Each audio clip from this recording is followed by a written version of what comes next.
Good evening everyone. हम लोग बेटा अब इसमें क्या चल रहा है, जो कल हमने खत्म किया था YDSC एक्सपेरिमेंट, उसके आगे उसके कुछ एप्लीकेशंस और कुछ खास खास छोटे छोटे एक्सप्लेनेटरी या असर्शन रीजन टाइप के पॉइंट्स हैं। उसका पहला इंपॉर्टेंट पॉइंट है shape of the fringes on the screen.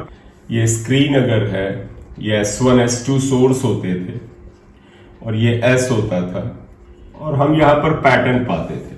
तो अब तुम्हें यहाँ पैटर्न बना के नहीं दिखा रहे जो आपके डायग्राम में दिया है। हमारा मतलब है कि इनका ये एक्सप्लेनेशन था कि S2P माइनस S1P। देखिएगा बेटा, S2P माइनस S1P क्या होता है? Path difference. S2P minus S1P is equal to delta X is path difference.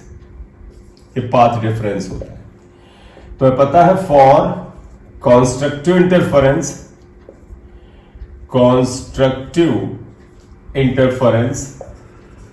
साथ में लिख सकते हैं बेटा। ये जो पाथ डिफरेंस डेल्टा एक्स है, delta X is equal to m lambda होता था, जहां m की वैल्यू 0 1 2 3 स्टार्ट होती थी। And for destructive interference path difference delta x जो था that is m minus half lambda था। m की वैल्यू 1 से रखते थे। तो एक्चुअली यहां पर लबुलॉग क्या निकल के आया, आइएगा बेटा, जब हम यहां पर आते हैं कि व्हेन इंटरफेरेंस इज कॉन्स्ट्रक्टिव तो delta X which is actually equal to S2P minus S1 जो कि एक डिस्टेंस है, वो m लैम्डा के बराबर है और यहां पर delta x m minus half lambda है और ये दोनों वैल्यूज कांस्टेंट है बेटा। m लैम्डा किसी एक खास वैल्यू ऑफ m के लिए कांस्टेंट है, ये भी कांस्टेंट है, कांस्टेंट है। तो इन जनरल आप क्या लिख सकते हो? In general you can state that delta x is equal to constant. और ऐसा जो आपका फिनोमिना होता है जिसमें डेल्टा x जो होगा वो कांस्टेंट आएगा, तो ये हमेशा रेक्टेंगुलर हाइपरबोला होगा। क्यों? आप जरा यहां देखिएगा बेटा, ये स्क्रीन है, हम यहां पर एक लाइन बनाते हैं, लेकिन असल में ये जो स्क्रीन है ये इस बोर्ड की तरह है, बोर्ड। और बोर्ड में तुम्हें पता है एक्स एक्सिस और वाई एक्सिस होता है, और तुम्हें पता है डेल्टा एक्स उन्हीं दोनों को रिप्रेजेंट करता है। क्योंकि हम यहां पर जब बात कर रहे होते हैं तो हम सिर्फ लाइन पे लेते हैं। आप इमेजिन करो जो इंटरफेरेंस पैटर्न बनेगा वो जानते कैसे बने? मैं अपने हाथ पे बना के बताऊं और तो बने। जैसे ये स्क्रीन है, इस पे इंटरफेरेंस पैटर्न जानते क्या होता है? ये डार्क फ्रिंज एक बनती है, ये इसके बाद ये ब्राइट होती है, ये मान लीजिए ये डार्क हो गई, ये ब्राइट हो गई, फिर डार्क आती है ये, फिर ये ब्राइट आती है। तो कहने का मतलब जब हम इस पे बनाते हैं कि ऐसे ये बना दिया तो ऐसा लगता है कि केवल एक ही एक्सिस पे आ रही है। नहीं भाई साहब, आप देखो इसमें एक्स एक्सिस भी है, वाई एक्सिस भी है। बोलिए, ये बात क्लियर है? ये जो हम पैटर्न पाते हैं हम स्क्रीन पे पाते हैं, ऐसे एक प्लेन पे पाते हैं। अगर delta X equal to constant आता है एक प्लेन के केस में, देयरफॉर आप क्या लिखोगे? ट्रेजेक्ट्री या लोकस ऑफ फ्रिंजेस या फ्रिंज पैटर्न इज हाइपरबोला या रेक्टेंगुलर हाइपरबोला? हाइपरबोला होता है, राइट? तो अब इसे ही तुम्हें याद रखना है क्या, स्क्रीन पर जब इंटरफेरेंस पैटर्न या फ्रिंज पैटर्न बनता है तो उसका शेप जो होता है, उसका जो लोकस होता है, लोकस को आगे शेप भी लिख सकते हो, शेप जो होता है वो हाइपरबोला होता है। अगर रेक्टेंगुलर हाइपरबोला ऑप्शन में हो तो उसे लिख दोगे। बोलिए, इतना लिख लो, फिर इसमें थोड़ा सा और आगे बढ़ाएंगे जो एक और एक केस था। क्लियर बेटा? इंग्लैंड जीत गई। कौन है बेटा? अच्छा, तुम बेटा इंग्लैंड को जितवा के आ रहे हो। जो अच्छा खेला वो जीता, जो अच्छा खेला वो जीता, और क्या। देखो, फाइनल में जो टीमें पहुंचती हैं, दोनों सही टीमें होती हैं तभी पहुंचती हैं। और आज की डेट में तो T20 में बहुत ही कम, नेक टू नेक बड़ा कम थोड़ा सा अंतर रहता है। कभी भी देखो, क्या पता कहो जिम्बाब्वे कहीं पाकिस्तान को हरा देती है, इंडिया को कहो अभी किसने, श्रीलंका ने हरा ही दिया था, लगभग रह गया था। श्रीलंका तो फिर भी तगड़ी टीम है। नीदरलैंड ने देखो किसको हरा दिया, आयरलैंड से इंग्लैंड हार गया। हाँ, एक्चुअली मेरा मानना, शायद तुम मानोगे भी इसको, इंटरनेशनल क्रिकेट में ऑस्ट्रेलिया एक टाइम बहुत मजबूत टीम होती थी। आज की डेट में वर्ल्ड वाइड अगर आप सारे फॉर्मेट ले लो, मैं इतना ज्यादा क्रिकेट नहीं देखता हूँ, लेकिन मेरे को अगर एक नजर में एक नंबर 1 टीम बतानी पड़े बगैर बायस हुए, तो वो इंग्लैंड ही है। हाँ, जो सट्टेबाजों की दुनिया है उसमें भी इंग्लैंड के ऊपर लोग उसके फेवर में आंख मूंद के पैसा लगाते हैं। और मजे की बात होता है, जिस मैच में इसने आंख मूंद के पैसा इंग्लैंड पे लगाया था, इंग्लैंड हार गई थी। लेकिन सर आज डर लग गया था जब पहला विकेट शाइन अफरीदी ने लिया था हेल्स का पहले ओवर में।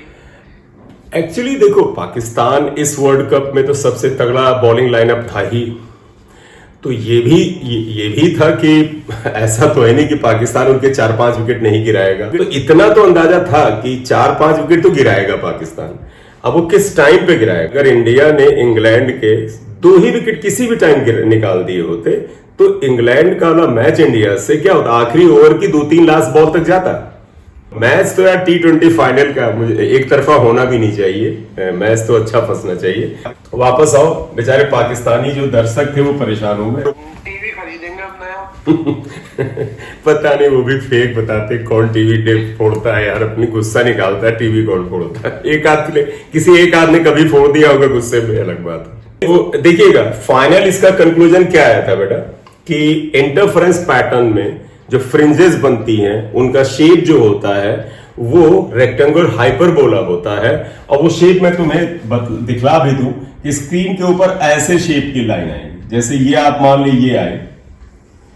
आप अगर इसे डार्क मानना चाहते हो आप इसे डार्क मानिए। चलिए मैं डॉटेड कर रहा हूं बेटा, मैं इसे कलर तो नहीं करूंगा, नहीं, बड़ा टाइम लगेगा। तो अगली देखिए ब्राइट आती है, फिर अगली ऐसे डार्क आती है।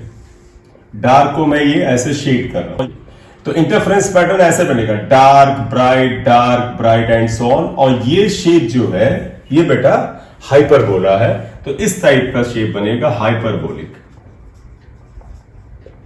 लेकिन अब एक एक्सेप्शन था, but if screen is at large distance, आप इसे इनफाइनाइट भी कह सकते हैं, इनफाइनाइट, then fringes become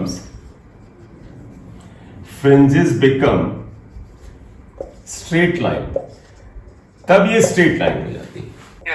ठीक, ध्यान रखिएगा बेटा, रीजनिंग के क्वेश्चन, स्टेटमेंट बेस्ड क्वेश्चन बढ़ चुके हैं, तो इसलिए आप इसे ध्यान रखिएगा। तो अगर आप इसे शो ही करना चाहे, जैसे अगर कहीं डायग्राम है, तब ये बेटा देखो, ये जो फ्रिंजेस हल्की सी कर्ड थी अब ऐसे हो जाएंगे, ऐसे आ जाए। विथ पे मत जाइएगा, विथ सेम ही होती है, फ्रिंज विथ सेम होती है, वो आपको पता है।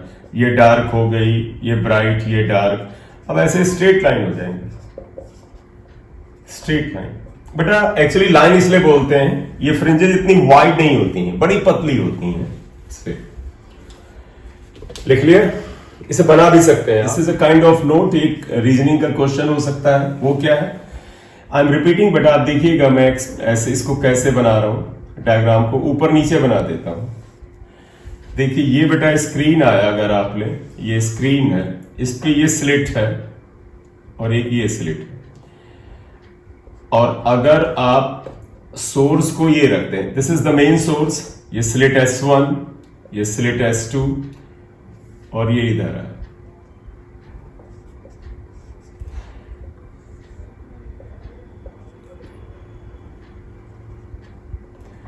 तो देखिए ये ऐसे हम ले गए थे, स्क्रीन पे ऐसे होता है। और एवरीबडी नोज बेटा, आप सबको याद है, सोर्स से अगर हम एक परपेंडिकुलर डालते हैं तो इस जगह पर आपको सेंट्रल मैक्सिमम मिलता था, या जीरो ऑर्डर, सेंट्रल ब्राइट शायद कहते थे, सेंट्रल ब्राइट यहां मिलता था, या जीरो ऑर्डर ब्राइट। पैटर्न बनाना कोई मैंडेटरी नहीं है, आप ऐसे बनाएं कि ये ऐसे मिलता था। तो it was the real diagram when the source is here, two narrow slits S1 and S2 are here, and then you are getting the central bright just on the perpendicular bisector here. अब यहां पर actually इनका explanation या outcome ये है कि अगर आप स्लिट को ऐसे ही रखें बेटा, ये S1 और ये S2 जैसा कि बता रहे हैं ऐसे ही रहें, S2 एंड S1, बट अब आप एक चेंज कर लें, अब वो क्या है कि ये जो सेंट्रल लाइन है जिसे हम डॉटेड से ऐसे बना लें, ये स्क्रीन ये, अगर बेटा इस सोर्स को नीचे की तरफ शिफ्ट कर दें, नीचे का मतलब है अगर ऊपर करें तो ऊपर करिए, नीचे करें तो नीचे करिए, तो suppose this source is shifted downward, तो सोर्स यहां पर था और आप इस सोर्स को यहां ले आए, फिजिकली उठा रहा है, मतलब ये कोई आपको नहीं, आप उठा के यहां रख दीजिए। तो जैसे ही सोर्स को बेटा आप उठा करके यहां रखते हैं, वैसे ही आपका जो इंटरफेरेंस पैटर्न ऐसे जाता है, जरा ध्यान रखिएगा। मतलब आप ये जो सेंट्रल लाइन ऐसे ज्वाइन किया था, इसको आप यहां से ले जाएं, इसको C से डिनोट करना चाहे C से डिनोट कर दें कि सर अब ये ऐसे जाएगा और यहां, मतलब S से परपेंडिकुलर बाइसेक्टर यहां जा रहा था, अब यहां पहुंच जाएगा, यानी ये जो सेंट्रल ब्राइट था वो इस स्थान से शिफ्ट करके O डैश पे शिफ्ट हो जाएगा और ये सेंट्रल ब्राइट होगा, सेंट्रल ब्राइट, जिसे जीरो ऑर्डर ब्राइट फ्रिंज कहते हैं। और डायग्राम कंप्लीट करना है तो आप ऐसे बनाएं, ये आप ऐसे बनाएं, सिमिलरली आप ये डायग्राम इधर बनाएं और ये बनाएं। बोलिए, थिंग्स आर क्लियर और नॉट? Yes sir. ठीक है, तो चलिए मैथमेटिकल वर्ड यहां इस्तेमाल कर लें। और देखिए, we have taken this original source from S to S dash, हम इसको यहां से यहां ले आए, तो when it is brought from S to S dash, तो देखो बेटा इस सेंट्रल लाइन से इसका डिस्प्लेसमेंट इधर की ओर कितना हो गया, फाई हो गया। तो अगर ये सोर्स डाउनवर्ड फाई डिस्प्लेस हुआ तो ये सेंट्रल ब्राइट ऊपर की तरफ -5 डिस्प्लेस हो जाएगा। अगर आपको लगता है सर हम ऊपर वाले को प्लस लिखना चाहते हैं, अगर इसे प्लस लिखना तो इसे माइनस लिख लेना। मेन लब्बो लो अब ये है कि जिधर की ओर सोर्स को हल्का सा डिस्प्लेस करते हैं, सेंट्रल ब्राइट उसके अपोजिट सेम एंगल पर डिस्प्लेस हो जाता है। बोले, क्लियर ये बात? ठीक है, तो यानी क्या हुआ, if source S is displaced by phi, then central bright